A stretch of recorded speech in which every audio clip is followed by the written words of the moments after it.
Hello and welcome to the short Vort on Parshas VaEschanan.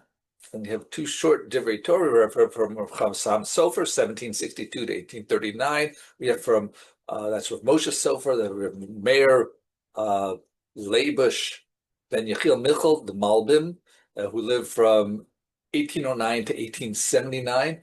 And we'll conclude with something from Chaim ben Attar, the Ohr Hachaim, who lived from 1696 to 1743. So firstly, with the Chasam Sofer, he says, how do we know? Es Hashem Elokecha b'chol levavach b'chol nafshecha, Perek Vav, pasuk Hey. How do we know that someone really loves Hashem?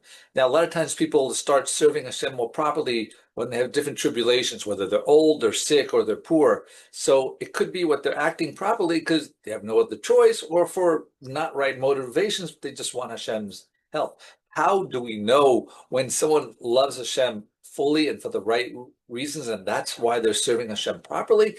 That is, the pasuk tells us, "V'ahavta es Hashem Elokecha b'chol levavcha b'chol nafshecha b'chol modecha."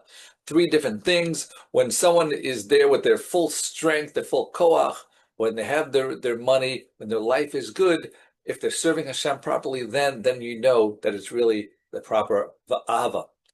Now, the Malbim asked the classic question of, how do you command ahava, love, an emotion?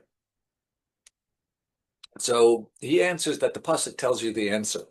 Because, sorry, not the pasuk, but when we daven in the morning, before Kriya Shema, we had the bracha Ava Rava if you're Ashkenaz, Avas Olam, I believe if you're Sfard, but they conclude with Habocher B'Amo Yisrael Bi'ahava, that Hashem chose us because of love.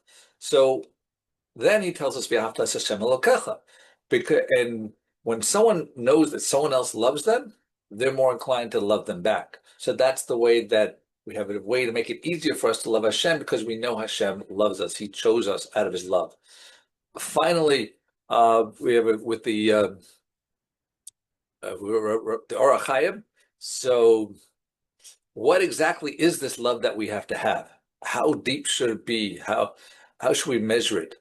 So he gives a mashal that there was someone who was childless, was poor, and was deathly sick, and was close to death.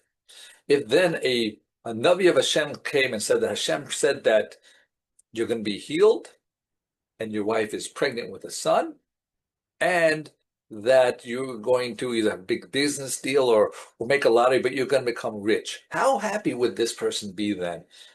If they didn't have these things, and now all of a sudden they're going to have those three things. So that person would be super excited and have a constant love for Hashem.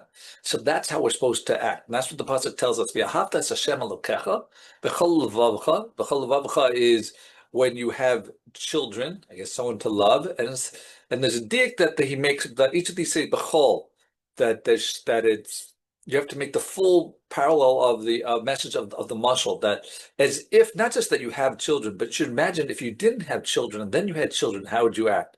Then it would be b'chol mo'udecha, b'chol nafshecha. When He gives you back your life, He takes you away from that you were at death's row, at death's door. So how much would you love Hashem?